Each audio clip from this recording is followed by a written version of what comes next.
Hello, everybody. Turn that up a little bit for you. Welcome to episode 166 of the Alter Ego Podcast. I'm your host, Jack Austin. With me, as always, Mr. Ryan. Yo, it's been a while. What a Don't get us started. What happened? Nello, how you doing, buddy? Oh, good to be back, baby. Glad to have be back. Okay, perfect. Ryan, how's it going up there in the Great White North? Cut the music. Oh boy, Still white up there. Okay, that's a good way to start, huh? yeah. The music It's going great, guys. It's going great, guys. The music has been cut. Oh, I know why he wanted. He was going to sing his rendition of Amazing Grace while you signed it for the deaf community at home for Carl Weathers and Toby Keith. Oh, moment. Amazing grace, how sweet, how. I just am imagining Ryan over here. Just doing What was this one? It was him from what is it? Yeah. Napoleon Dynamite. Fly so high like a kite. No, that was sad. It was sad. Rip to Carl Weathers. Rip to Toby as well. Toby for sure. I don't know much about Toby. I just know that he was a big country singer. I don't do much country unless it's like Chris Stapleton or something. Listen, I don't do country hardly at all, but his song "Courtesy of the Red, White, and Blue" makes me want to run through a wall, dude. When Uncle Sam put on the name at the top of his, we'll put a boot in your ass. It's the American. When the Statue of Liberty started shaking her tits. There you go. Okay. No, I don't know too much about Toby Keith outside of those two Kenny's songs. name either. I didn't know, man. Who? I don't do that stuff. Kenny Chesney, she thinks my tractor is sexy. Oh, there you go. Oh yeah, hey. So it's been a couple weeks since we've been able to do one of these Alter Ego podcasts. I'm glad we're able to get together and get it done today. Lots of things have happened. It's been an exciting couple of weeks, some developments on certain programs and some very exciting stuff coming up. So I know during our Marvel expose, we're going to dive a little bit into Echo. Okay. We, has everybody, I know Nello's watched it. Rhino, you've seen it? No, Ryan, I know you haven't seen it. Nope. Perfect. Let me go ahead and preface this by saying you're not missing much, okay? We're going to go and start talking about a little bit of DC. Dave Bautista, once again, I know we've talked about this before, has come out and said he wants to be doing movies with James Gunn again. But we've always tied this to DC because we thought he wanted to continue doing the superhero biz. But he's kind of come out and said, I really just love James Gunn. We have a great rapport. We work well together. I want to do, anything to work with him. So whether it's DC, that's cool. He's just being patient right now. So Bane? But I mean, he's right in the sense that James Gunn is the reason why Dave Bautista is known as an actor. I mean, of course, Dave Bautista's had a couple of movies here and there, but his role as Drax put him on the map as an A-tier actor in Hollywood. I don't know about A-tier in terms of skill. No. Just name.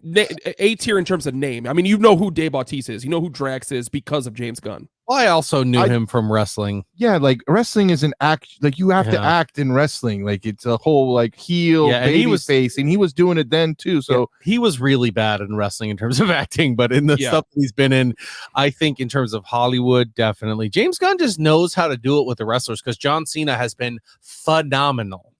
John Cena's a beast, though. As Peacemaker, he was so good. But in his defense, I think John Cena is probably the best wrestler turned actor in WWE history. Dwayne would beg to differ. No. Dwayne's a bigger name, but John Cena is a better actor. He can debate all he wants. Yeah, the proof is on the Have screen. you guys seen The Marine? That was pretty bad. Have you seen Doom? Doom? Have you seen The Tooth Fairy? I've seen a Tooth Fairy. Okay, then have you seen any of the Fast movies that he's in? The first Fast with The Rock wasn't that bad. Okay, so stop. The fact that you're doing that, you were only mentioning one movie for John Cena. John's a beast. He does well in everything that he's in. Yeah. Matter of fact, I really liked him in the last Fast movie. I'm like, you know what? He is a better guy on the screen than Rock. I'm sorry. Yeah, he is big time. Going back I and just have a forth with bias the against John. With the That's nephew, okay. You're allowed great. to. But John, I think John has a lot more range than The Rock does. I mean, The Rock is a method actor. He's going to have the same role every single time. It doesn't matter. He's going to do the same things. He's going to have the same punchlines, the same facial reactions. John actually has that depth to him. He's got the clause too, where he can't lose. He can't be beat up. Yeah. Like, that's ridiculous. John fought an alien in his underwear. Yep. In the middle of an apartment and walked out with a trash bag full of CDs. I mean, John is willing to go the distance. If you haven't seen Peacemaker yet, I'm physically angry with you. Yeah. My wife actually wants to watch it. I was like, I'll watch it again. 110% will watch it again. In other DC news, Millie Alcock, who I'm not familiar with, but was cast as Supergirl. Yay. That's awesome. Girl from House of the Dragon. I think she's a phenomenal actress. She's the lead Targaryen lady in that series. I mean, in James Gunn we trust, right? Absolutely, 100%. So I mean, I don't think he's gonna miss on any of these castings. We also know that he's come out and said, in terms of Superman, that there will not be another origin story for Superman. Let's hear it for James Gunn. Good. There we go. I didn't laugh at you, James. Thank God. You know, just mean while I was thinking about that, how many James Bond movies have there been? Holy shit. Dozens. I mean, I think there's been 25, 30. And how many times have they gone back to when James first became a spy? Never. None. Everybody knows who James Bond is. Just jump into him being James And I would Bond. argue that more people know who Superman is. I would agree with that. I mean, I'm talking in the entire world, right? Yeah. Like, James Bond's incredibly popular the world over. However, more people have seen that S in Superman and know who he is. And another thing that came out recently that I enjoy a lot is James Gunn has said that Batman will not make any appearance in the first Superman movie. It's going to be solely about Superman. Good. I like that because I think to the average fan, not the diehard fan, but to the average fan, Batman is a lot more known than Superman is. I think he's a bigger character worldwide to the average person. There's definitely been, I feel like there's been more Batmans than there have been Supermen. 100% there has. And I think that it's good that he's going to focus solely on Superman without using the crutch of a better known character to help his character along. Well, go ahead. This is what I was going to say. For the same reason it sucks to make a Superman game.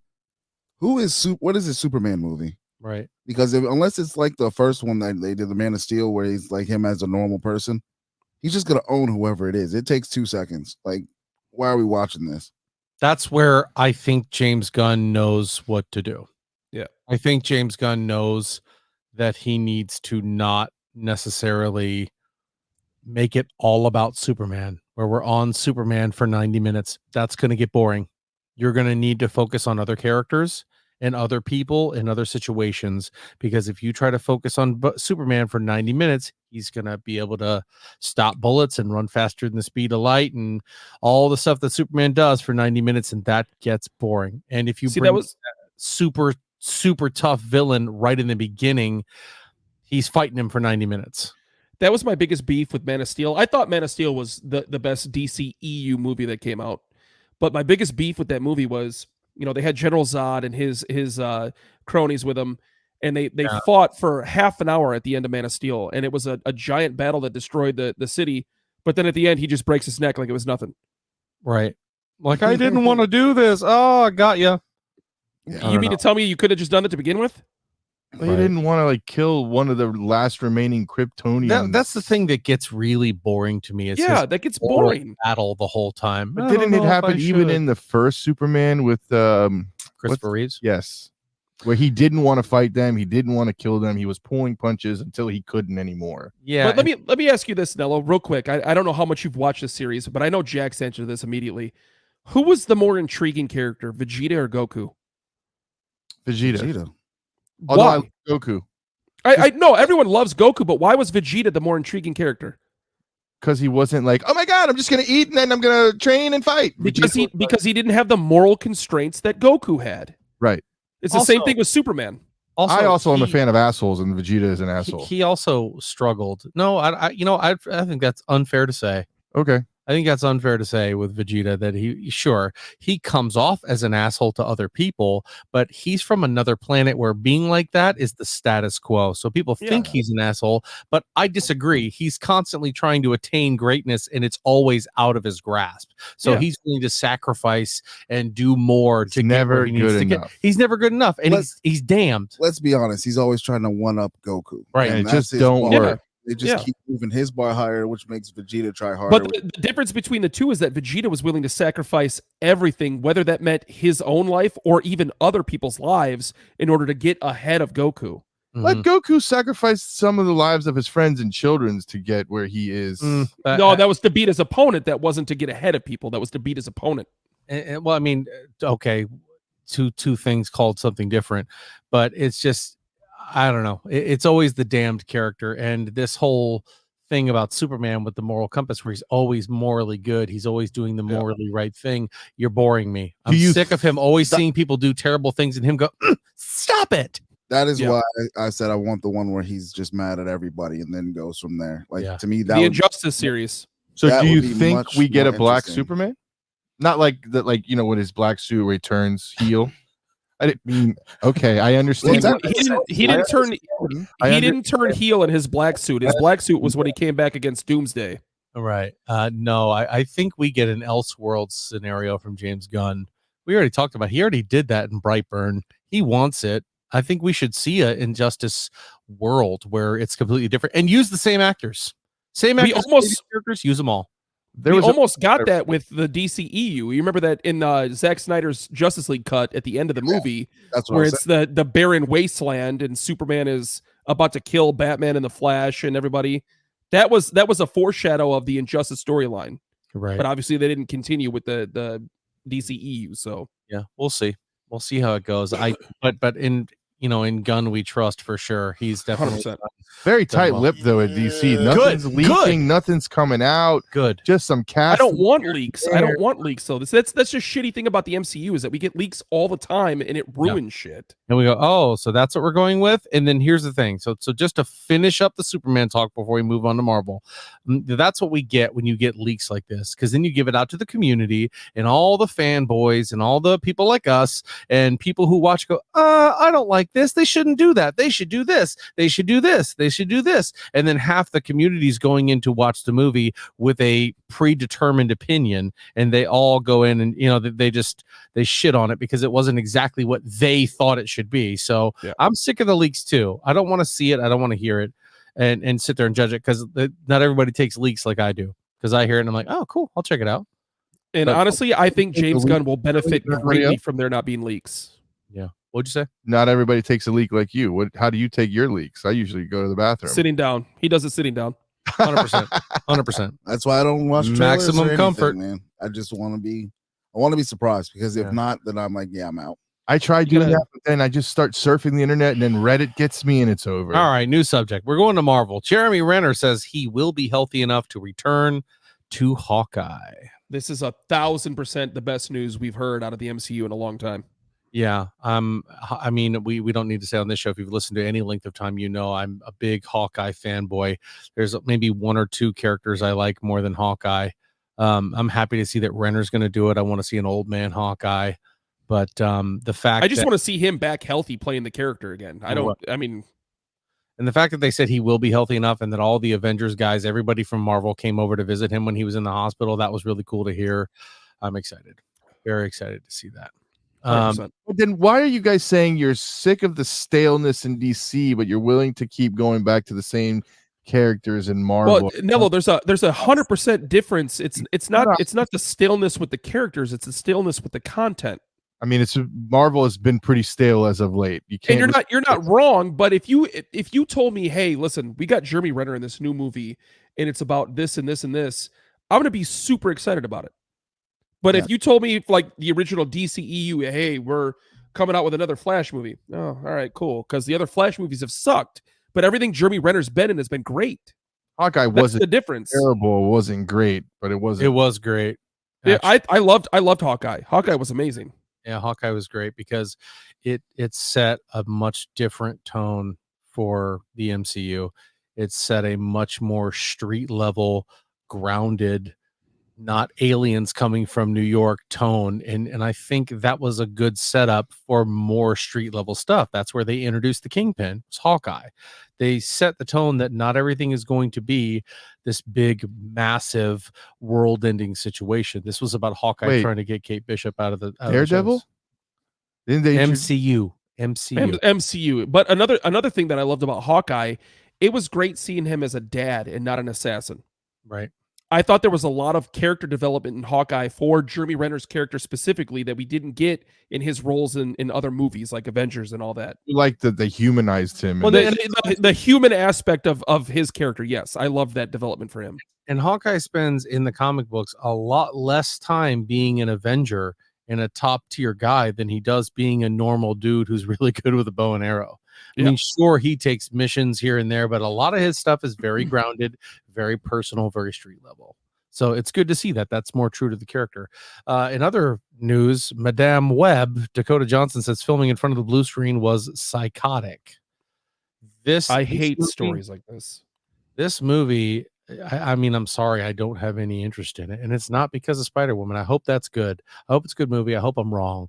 But everything Sony has touched has been absolute stinky garbage. So hearing this lets me know that character's probably not going to be super in. Like Dakota Johnson's not going to be like fighting to be Spider-Woman again. And this isn't even going to be in the same universe as Spider-Man with Tom Holland, from what I heard. No, it's not. It's not. At least with Venom, is it just like another one? It's the same. It's the same universe as Venom, but it's not the same universe as Tom Holland. But my biggest problem with these comments, it's the same thing with Anthony Hopkins when he talked about acting in front of a green screen. What the hell did you expect when you read the script and accepted the role?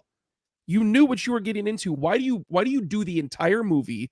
You film the entire movie and then make these comments afterwards. Yeah. I don't understand it. Well, I mean, maybe they just haven't had that interaction with that because she hasn't been in anything that has this. So maybe she was just like, maybe it'll be different for me.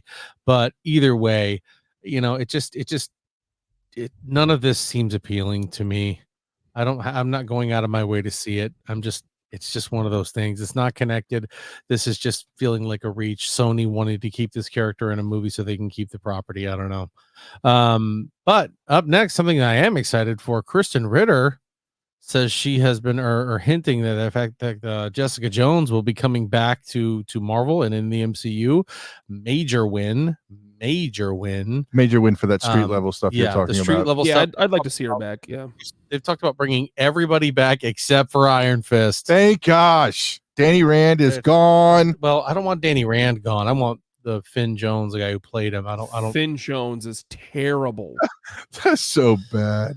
I just like I'm the Immortal Iron Fist. The Immortal Iron Fist with a female, which whatever. Let's see what they do. Oh my God, the Asian chick, that white tiger lady or whatever, she was dating his girlfriend. She was really good. She was we talked about this before on the show. The original big fight scene in the cage was supposed to be Danny Rand, the Iron Fist, and he didn't want to do all the big scenes and stuff like that. He didn't want to practice or whatever. Right? There's something about that. I could be wrong, but I don't think I am. Hey guys, real quick.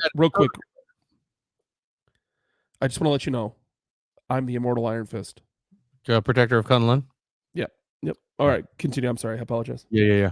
So I don't know. This one of all of them, other than Daredevil, if you said, okay, you get Luke Cage, Jessica Jones, or Danny Rand back, I'm taking Jessica Jones. She was the best of the series by far. I agree. I think Jessica Jones was my favorite one out of all those. Closely followed by Luke Cage. Like her and Luke Cage worked well together. Agreed. And I agree with that. And I think Marvel could do much better with a Luke Cage than what Netflix did, but we'll see. The only one that I absolutely have to have back is old boy that played Punisher. John Bernthal? John Bernthal. I have to have him back as Punisher. He played a phenomenal Punisher.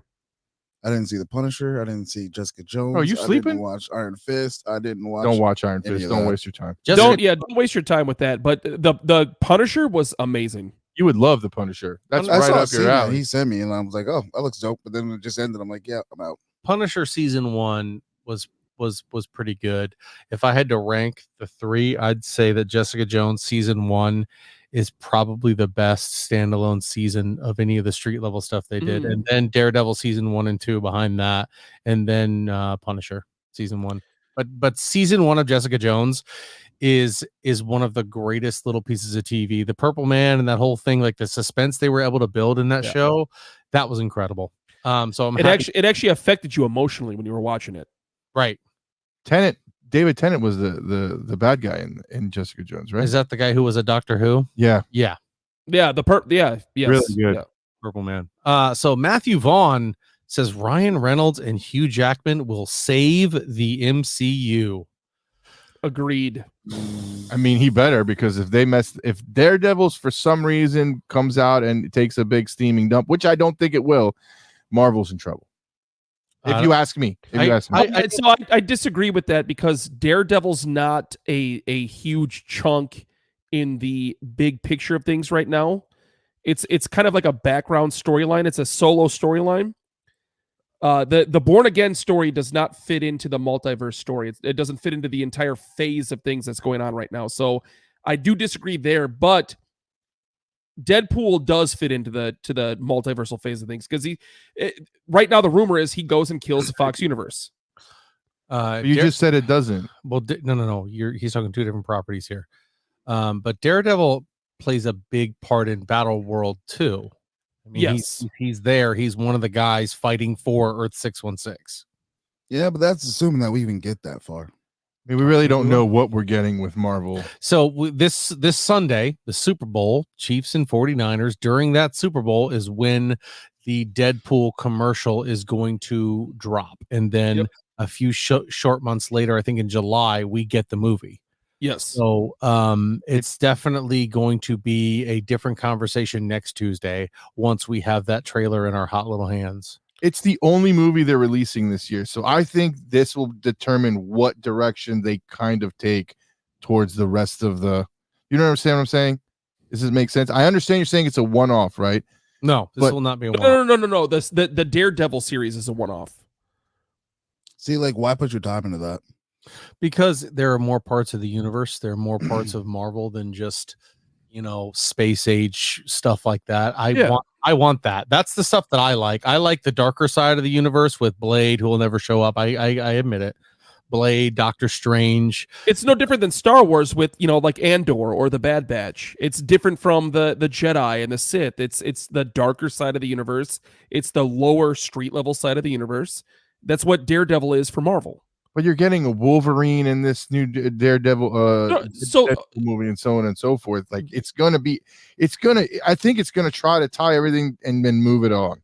Yeah, that's exactly what that's exactly what Deadpool is gonna do. That's what I was saying. Deadpool has a lot more to do with the current phase than Daredevil will. Daredevil is gonna be on its own. It's gonna be a solo story. Deadpool ties into the current phase with the multiverse and everything. Yeah, so I'm sorry, but after like Echo, all this stuff come out, like I haven't watched anything. I have not watched. I can't. What was the last series that I actually finished? Well, there's a fucking surprise. Nope, didn't even finish Loki. Shocker. Well, you're not the standard that I would point people to when it comes to watching this content. no, that's what I'm trying to get to, is the fact that I was a guy who used to watch all the Marvel movies. Can't wait to see them. Mm-hmm. I still watch the other ones on repeat constantly, but this just does not grab me. You watched Falcon and Winter Soldier. That might have been one of my last ones that I actually completed. Wait, hold on, Ryan. Deadpool doesn't grab you? For a one-off movie, yeah.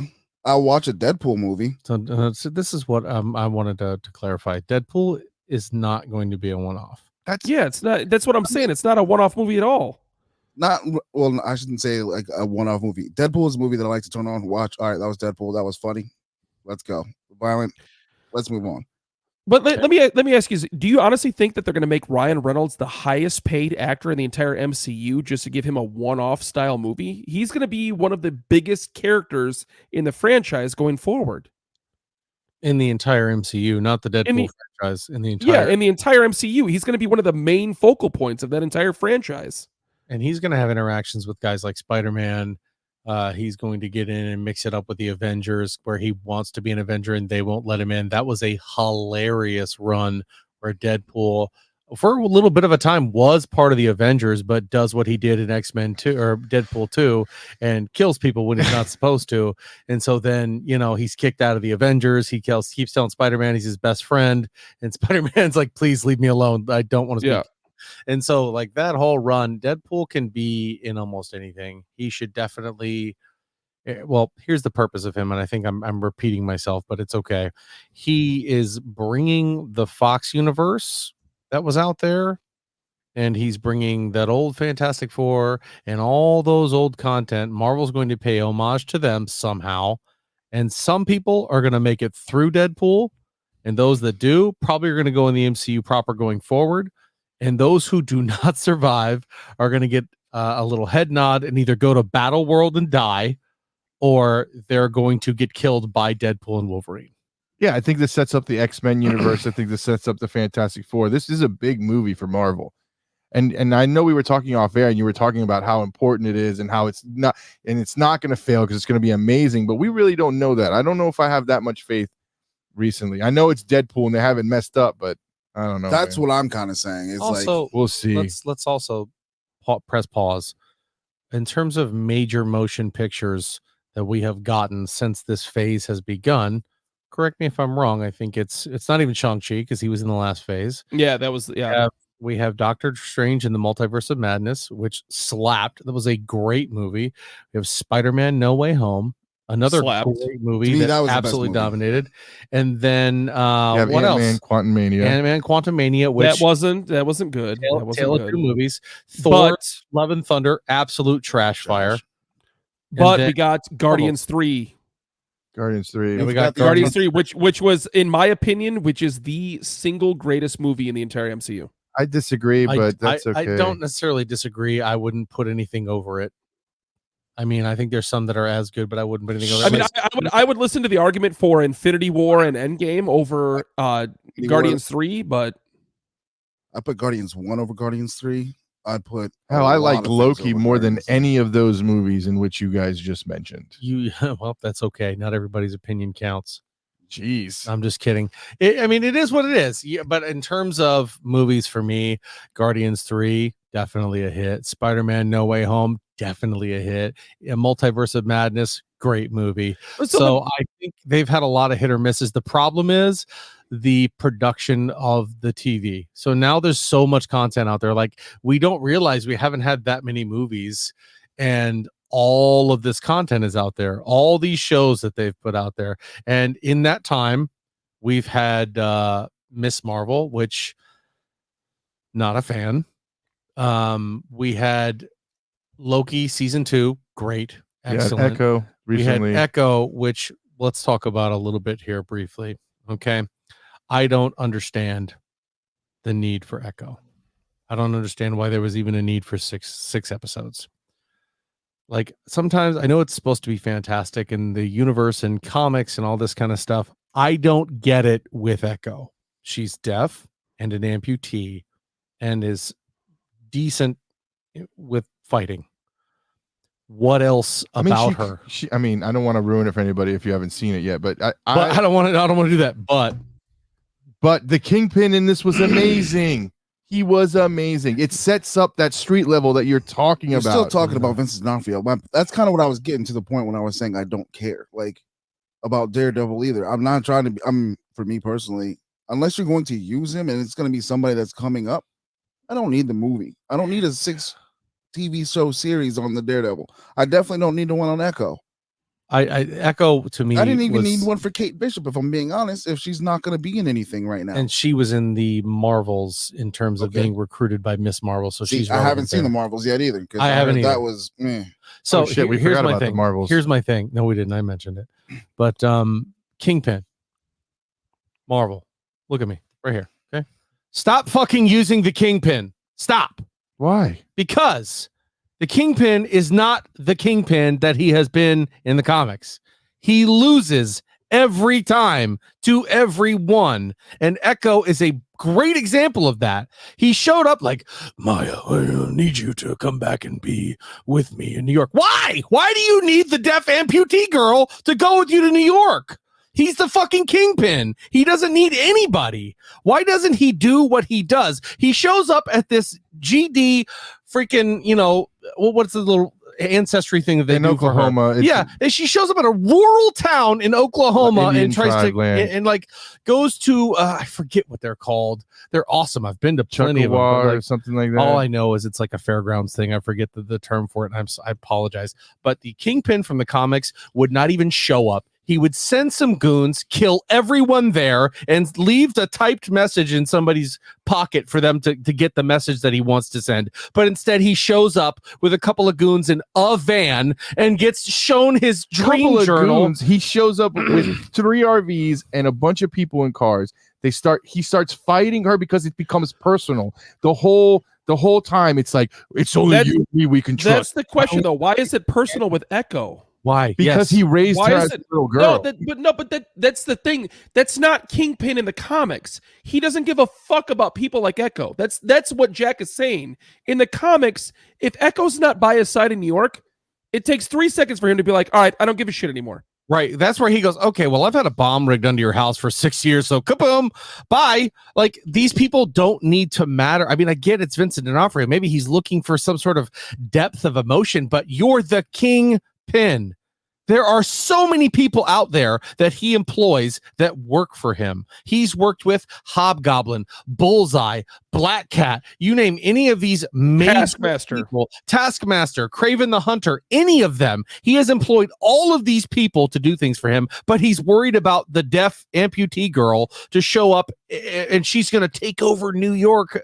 Dude, I don't buy it. But just don't understand. She wasn't trying to take over New York. She was trying to kill the Kingpin, and he survived yet again. No, he's talking about his ambition. His ambition is to take over New York with Echo, which would never, ever happen in any of the comics he's ever been in. I don't think it's to take over New York with Echo. I think it's to have somebody that he actually trusts. That was the whole point. He just lost the only person he trusts. He kept saying it throughout the whole show. You're the only person I trust. We are the only ones we can trust. We got to play. That goes back to the comic books, though, because if it took that much for him to get somebody, then he doesn't trust them. That's what I'm saying. It's like, why are you thinking that the Kingpin's telling her that to tell her the truth? I don't know, and what your guys are talking about in the background lore. I'm just talking about what I saw and what I just saw now. The performance in Echo might have been great.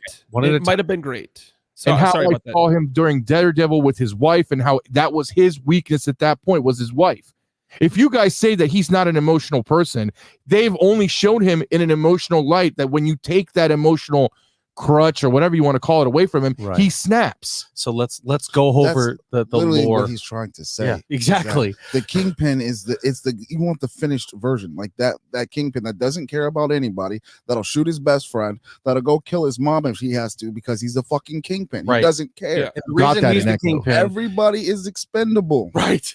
Thank you. That's what I'm trying to say. That's what makes the Kingpin. And he is beholden to the almighty dollar and the people that would like some of it in order to enjoy the empire that he provides. That's Kingpin. Not, Maya, please, I bought your favorite wine. Please come back to fuck all of that. It was cookies. We don't need that. We don't need the problem with this is if the rumor has been that they want to make Kingpin the Thanos of the street level. Yeah. If you want to make Kingpin the Thanos of the street level, then actually make him Kingpin. Don't make him some emotionally vulnerable piece of shit that's going to fold in some rural town in Oklahoma. No, they didn't. He lost again. But he went home, and then he sees the thing about the mayor, and he's going to run for mayor. Okay, and great. That's going to great. So he just ruined the whole show. No, I'm just saying, like, he did that in Daredevil. He wanted to be a politician in Daredevil. So this isn't a new revelation for Kingpin, maybe new for the MCU, but still, it doesn't make sense for his character at all.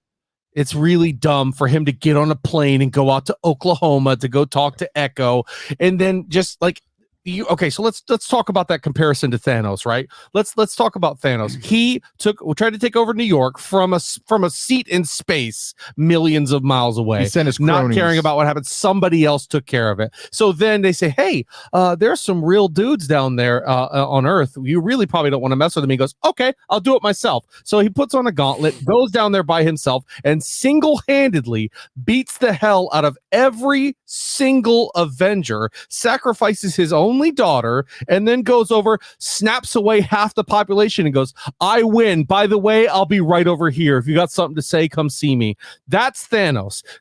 Then we've got the Kingpin, who's trying to quietly build an empire. He has his girlfriend that he likes and his people that work for him. He goes up against Daredevil, loses, go to jail. He gets out of jail, goes to run for office. Daredevil ruins it again. Then we have him show up. Echo leaves. He comes crawling back to Echo after getting shot in the face in Hawkeye. Then he goes, I need you. And then she shows him his dream journal or whatever at the end. And he goes, oh, okay, I'm out of here. I'm not going to mess with her anymore.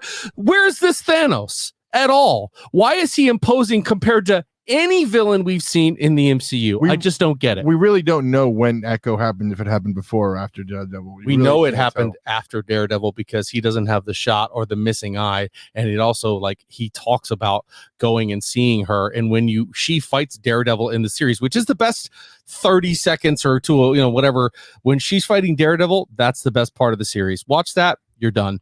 And then there's no reason to compare him to Thanos. Don't call him cool. Call him, compare him to the IRS. Oh, I would never the guy compare who's him been to, leaving his shit in your trash cans. Don't call him Thanos. But he was definitely he was definitely the only reason to watch that show. 100%. Him and Daredevil for 30 seconds. Anyway, let's take our first break of the day because we went way long talking about that. But we will be right back. And we're back. All right, ladies and gentlemen, let's talk about a little bit of gaming news, shall we? Starfield being considered for PS5 among other titles. That's okay. I mean, we knew that Microsoft was going to do this. We knew that they were going to share and play nice. So I don't really want Starfield. I just want to let everybody know I could care less. But go on. I agree. That game was very boring. I'm not going to lie to you. It was very boring. Great premise. Amazing premise. Yes. Execution. Really cool idea. And like the idea of it was all right. But they were like, yeah, seamlessly. You could fly from here to this planet. And they're like, yeah, you could, but it's going to take you like 6 hours. See, here's my thing too. Sometimes I don't understand why you make a game like Starfield when No Man's Sky already existed. And it was almost the same thing, had the same problems and the same. It was supposed to be AAA for that, but I completely agree with you. My question is this, and this is an open question to you three. Do you think that Xbox is doing this on purpose in spite of the court case with Activision, Blizzard, all that? I don't think so. I don't think it has anything specifically to do with that because they're already airtight with the Activision stuff. I think Microsoft just wants to make money, and it's already done, right. And excluding a system out of the games is a way to lose money. And if there's somebody that is not smart enough to buy Starfield or wants to play it, why not? Why cut the revenue stream? Does this make sense? I'm just gonna say, bro, they like $80 billion or $77 billion or something like that. The whole Bill Gates is all about that money. Okay, Microsoft is not in the hole with anything. I can assure you that. No, well, I'm not saying the whole. You mean they got a bill to catch up with? Like on yeah, they're not in the hole, but yeah, Activision and what was the other Blizzard. one? Not even Activision Blizzard. Activision Blizzard, but I'm talking about the other one they acquired before that. Or they make shit. What's the game I'm thinking of? I don't know. Let me look at your ear. No. That's Activision. Wow, I am blanking. All right, we're gonna get back to you on that. Spider-Man also getting, or Spider-Man 2 getting a free trial on PlayStation Plus Premium. Well, hold on a second. Oh, go ahead, Ryan. Did you figure it out? Nope, I just lost it again. All right, so back to the Spider-Man thing. This is a classic PlayStation move. I laughed my ass off when I saw this article. What PlayStation is doing with Spider-Man 2 is on February 6th, if you have the $160 annual PlayStation Plus Premium subscription, you can download Spider-Man 2 for 2 hours and then decide if you want to buy it or not. Yeah, so Sony, guys, what's going on here? What the fuck is this shit, dude? Yeah. You mean to tell me I could play a game for 2 hours after paying $160 for your premium subscription and then decide if I want to spend the $70 to buy it? No. This is why Xbox will always be supreme to PlayStation. Burrito Supreme. What are you speaking? And all day. Right. Well, I just So go back previously. I was going to say, Let's find the game. What's the game? Bethesda. It was Bethesda. Oh, I'm thinking of Bethesda. Fallout. Oh, Bethesda. Yes, I mean, those two, you're talking about $80 million. So, of course, I mean, the best way to make that up is to let people on PlayStation 5 have it. Hell, I give it to you on Switch if you'll buy it. All they Buy it need on to your do phone. to get that money back is make a new Skyrim, and Yep. they will have that and then some. I will give them money twice. If they Listen, give you're me a not brand making new fucking you're not Skyrim. making $80 billion off of Skyrim. Yes, Let's you be are. They realistic. still play it now. There's I don't know modded. about 80 billion. There's That's not modded wrong. versions you can buy on PlayStation Store right but now. 80 billion. 80 is not. billion is a That's not large that number. No game has ever put out 80 billion. Release a new one and see what happens. Anyway, No game is going to make 80 billion, bud. ever. Shoot, I'm surprised if there's a game that actually makes over a billion. I don't think Grand Theft Auto 5, which is one of the largest games in gaming history, has made 80 billion. I mean, like Call of Duty as a franchise over most of their games might have gotten somewhere close to that. Anyway, Cliff Blazinski. Sorry if I said your name wrong, buddy. I don't really care. $6 billion. Says Microsoft would be wise to consult him on Gears of War. GTA. I is agree. $6 billion. I agree 100%. I agree with that take 1000%. Why? Who is he? He's the Why- one of the original creators of Gears of War. Were you asking me why do I agree with that? Yeah. Because the franchise is what it is because of the original creator of it. So if you were going to continue to make the games in that franchise, why wouldn't you consult with one of the original guys? It's no different than the MCU consulting with Stan Lee for movies. I don't think they consulted with him on Gears 5 that just came out, and that's one of the greatest additions to that franchise. To me, it's on par as good as Gears 1 was. I mean, in my personal opinion, I mean, But hold on. I apologize. Let me pause you right there. I apologize. Let me pause you right there. What studio did Gears 5? Microsoft. Was it Mike? What? It's all Microsoft. Was it? Okay, all right. No, that was a genuine question, so I just want to make sure. That's Microsoft. It's been a It's a Microsoft first-party exclusive. title. It's Yeah. been oh God, what is it called? Tatcom. I don't know. Let's see. Studio. I'm googling. It's Googled. It's way loud. Gears of War Studio. I mean, there's a reason. It's a coalition of Gears. There's 5. a reason why he's coming out and making these comments now, though. Are we sure he had nothing to do with Gears of War 5? Black Tusk Studios previously. Probably. The coalition and Xbox Game Studios for Windows. Are we sure he had nothing to do with Gears of War 5? No. Because why would he make this comment now out of nowhere? Because he wants money. Yeah, you're not wrong. You're not wrong. What was the name again? I'm sorry. Cliff Blazinski. Nah. BLESZINSKY.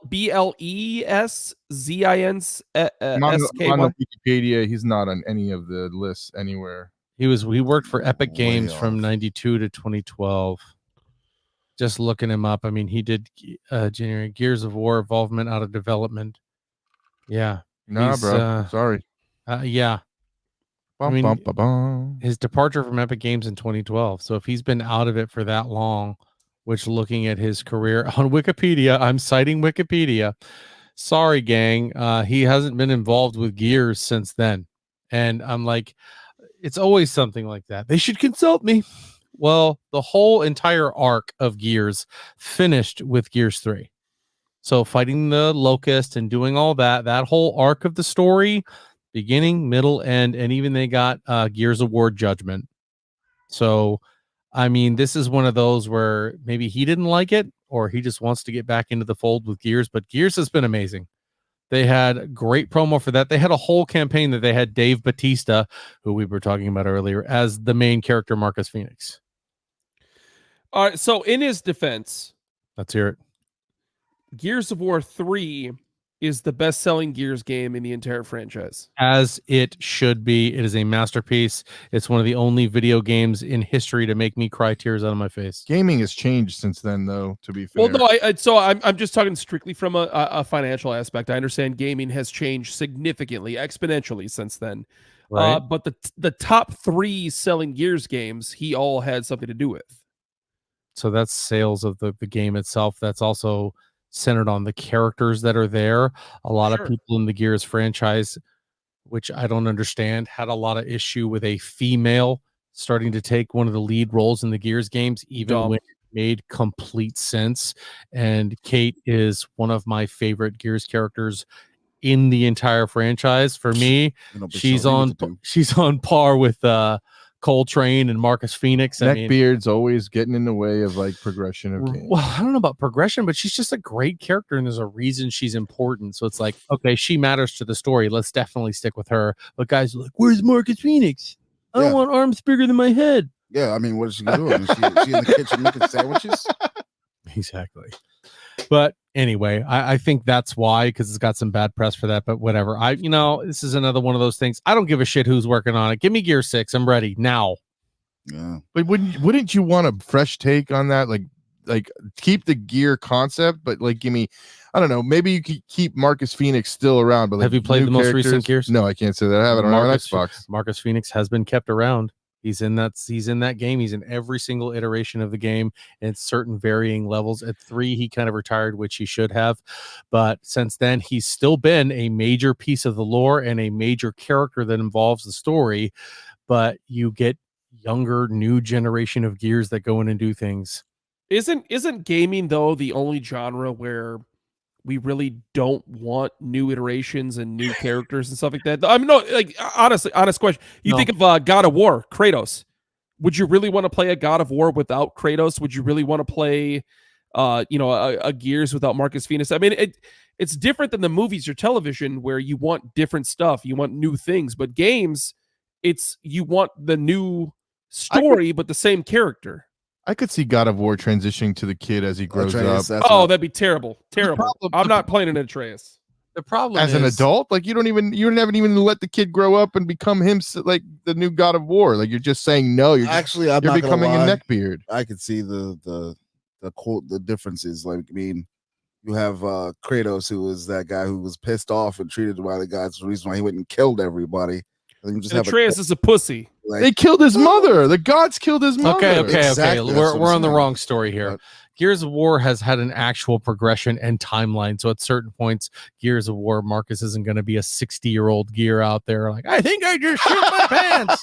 Like, you've got to let it move on and be something else. Anyway, let's move on. Movies and TV. No, we're stopping. Right, let's hear it. Let's hear it. I happened to turn on my Xbox a few weeks ago. Okay. Hit my friends list and happened to scroll, and I see one Jack Austin. Here it is. Watch 2. That's right. It is. A little down, a little further. We talked about this. And a Wisco Rhino. Yeah. Here it is. Bro, for the record, I thought it was a one-off. And then the next day I saw him on. I was playing Diablo 2 and saw the same thing. So first of all, my question is this: why the fuck didn't you invite somebody to play? Because I was playing Monster Hunter, bro. I got back on my okay. There's an episode that somebody's didn't show up for, and there was a grandiose apology to Ryan about Gears 2. We had a whole segment about Overwatch 2. We both ate crow, and we both said, sorry, Ryan. We owe you an apology. You would have gotten that first and foremost. I saw that too last night when I logged into Diablo 2. I'm like, these motherfuckers are playing Overwatch 2. Because I'm like, it's funny because I thought about jumping in, but it's been a minute, and I don't know what you guys' rank up are. I've been having it bad by myself. I'm Grandmaster in heels and Rhino. I am top 500.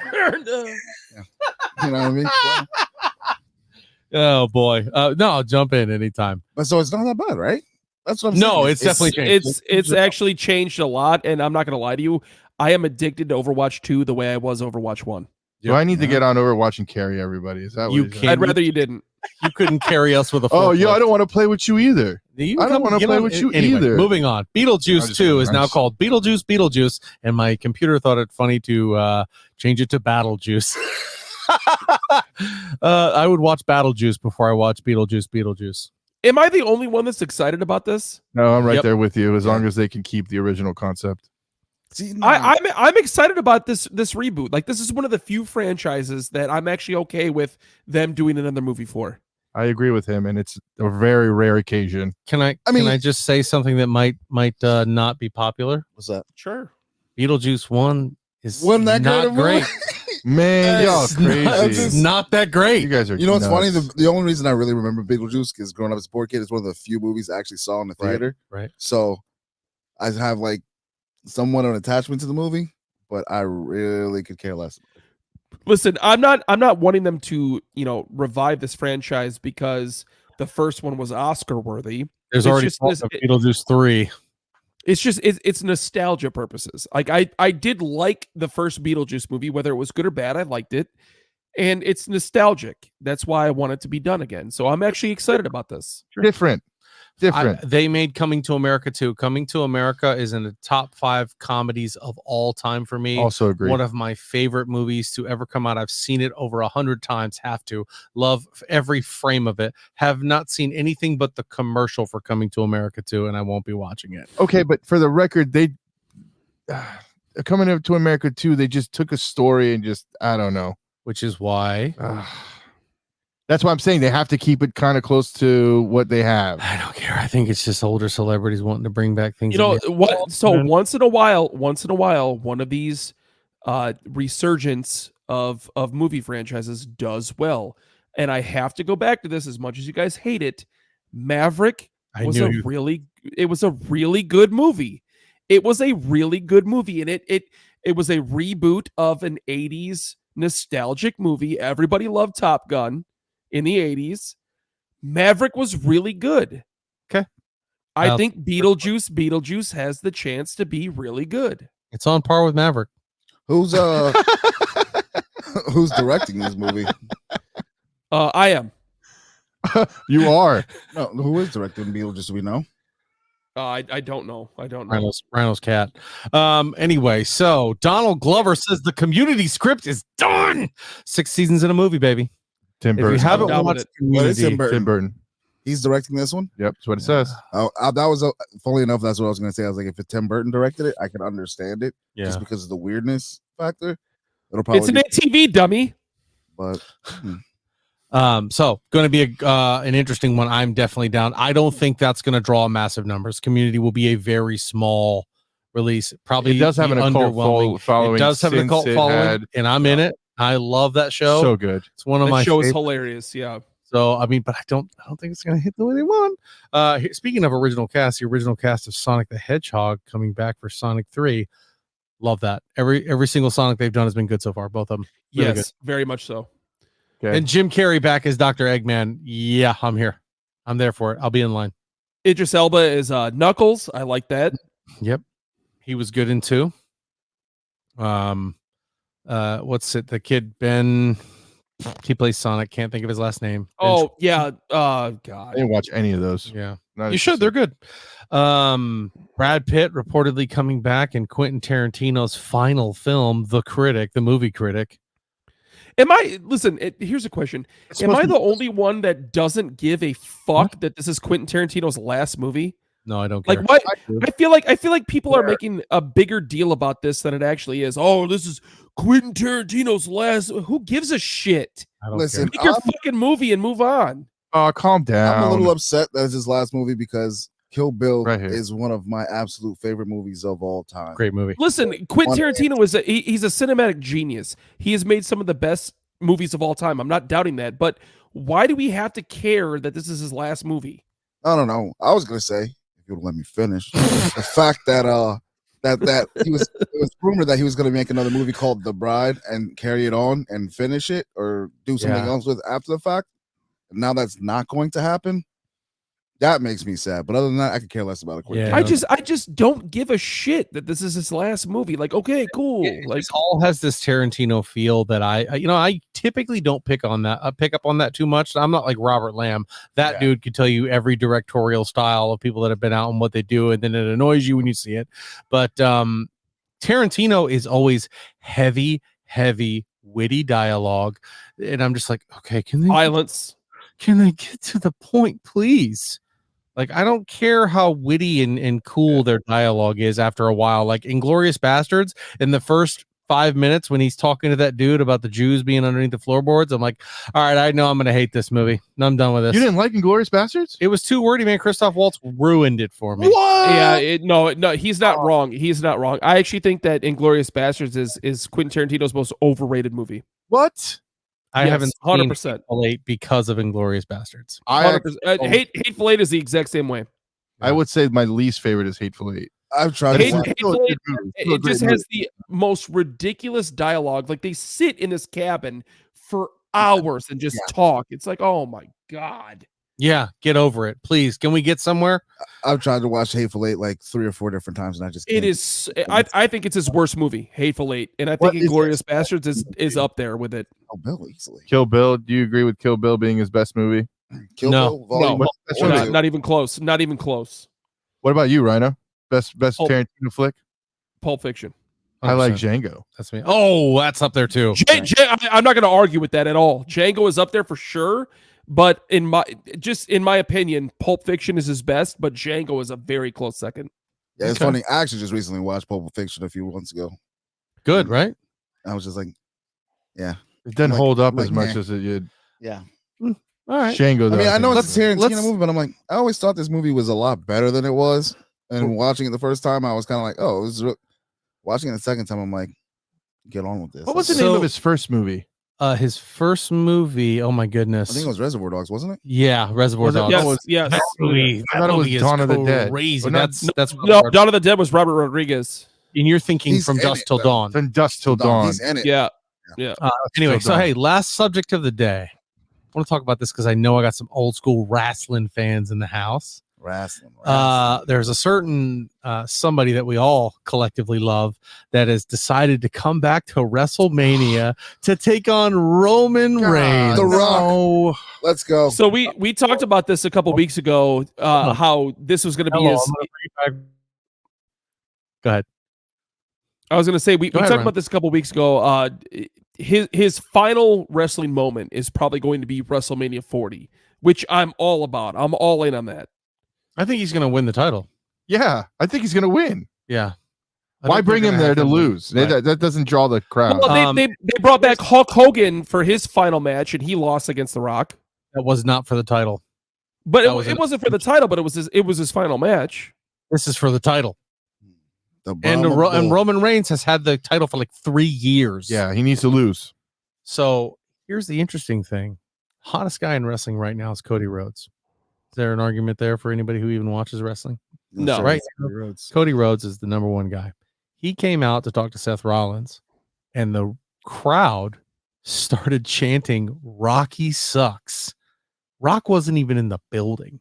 The fans are definitely sick of The Rock, and they know it was just a nostalgia piece when he showed up. They know he's going to go for the title, but they don't care anymore. Like the classic hardcore wrestling fan is like, if you're not here to be here Was that every the Royal week and Rumble? wress, yeah, he was at the Royal Rumble. That's why I think this is Oh, The no. Rock's last go around. The Rock didn't show up to the Royal Rumble. You're supposed to. No. So Cody Rhodes won the Royal Rumble 2 years in a row.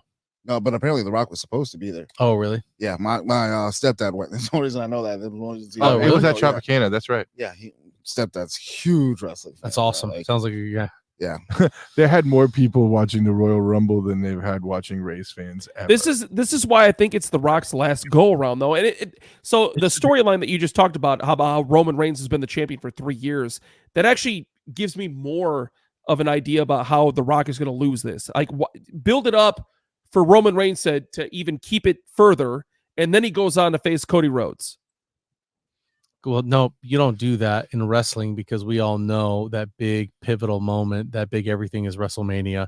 And this guy's had the title for 3 years and he's going to lose it on what? Vengeance or on, some other pay-per-view. It makes more sense if I was a writer of the WWE, it makes Right. more sense for The Rock to win it at WrestleMania. Uh-huh. Next big pay-per-view, Cody Rhodes says, I'm fighting for the fans, you suck, and then The Rock loses and he just fades into existence Yeah. and makes his crap So, movies and goes away. I think the WWE doesn't know what to do right now because Well, they're having a expected- bunch of problems behind the scenes. as well. Right. Vince McMahon no longer there. They expected The Rock to be this big, massive draw. And then literally the next night, the crowd is booing him and they want him gone. Show up. And so they're like, well, we wanted Cody to take on Roman Reigns. That was the match everybody wanted. They wanted Cody Rhodes, the American dream, Dusty Rhodes' son, to win and take the title. And now they're saying, all right, it's going to be The Rock. And the fans are like, what? We've been watching Cody for years now on AEW, and then he comes to WWE, wins the Royal Rumble 2 years in a row, and now he went to WrestleMania against Roman and lost. So now he's going back to go for Roman again, and they're like, nah, we're going to have you go for Seth Rollins in the heavyweight title, not the WWE title. And he's like, And the crowd is like just kind of revolting about it. I just think it's so interesting that The Rock finally comes back to where what made him famous and what made him big, and the crowd wants nothing to do with it because they know he's not going to be there every night. Yeah. And so why push the Rock story further then? That's right. Because he's the people's champ, damn it. Because I think the company is going to say, well, The Rock's a big draw right now. We'll give it to The Rock. People will watch if we know we have this A-list celebrity as our WWE champion. I don't know. The Rock should win. Then Stone Cold should come in, stun him. Take that. Then Hulk Hogan should hobble down, win his last match. And oh yeah. And then Undertaker should come in and tombstone pile drive him. And then Ric Flair comes in and he stumbles into the ring and drops the laziest elbow you've ever seen. And then out of nowhere, the Sock and Mick Foley come out of nowhere. And then they drop the ghost of Macho Man Randy Savage out of the rafters. I'm here for that. And then a CGI Andre the Giant comes on. Always rises to the top. Oh my goodness. Ladies and gentlemen, that's going to do it for us here at the Alter Ego Podcast, episode 166. Thanks for hanging out with us. Mr. Ryan, Mr. Rhino, Mr. Nello, thank you for being here with us. We'll see you next week with a brand spanking new Deadpool 3 trailer, baby. Oh, yeah. So we'll be there. Dude, we should do a poll about the over-under on how many times Taylor Swift's going to be shown at the Super Bowl. Who gives a shit? Every time she shows, I'm going to be so happy. I hope they show her a million times because it makes so many people angry. Bro, don't know if you know this. That Funko Pop, they're actually making the Jason Kelsey one. Yeah, it's real. Oh my god, there's no fucking way. Yeah. I'm getting it. I'm getting it. I'm it's getting on Funko right now. You can order. That's going to be my only Funko I'll ever own. Okay, Jason guys. Kelsey shirtless. That's going to do it for us. See you next week. Bye.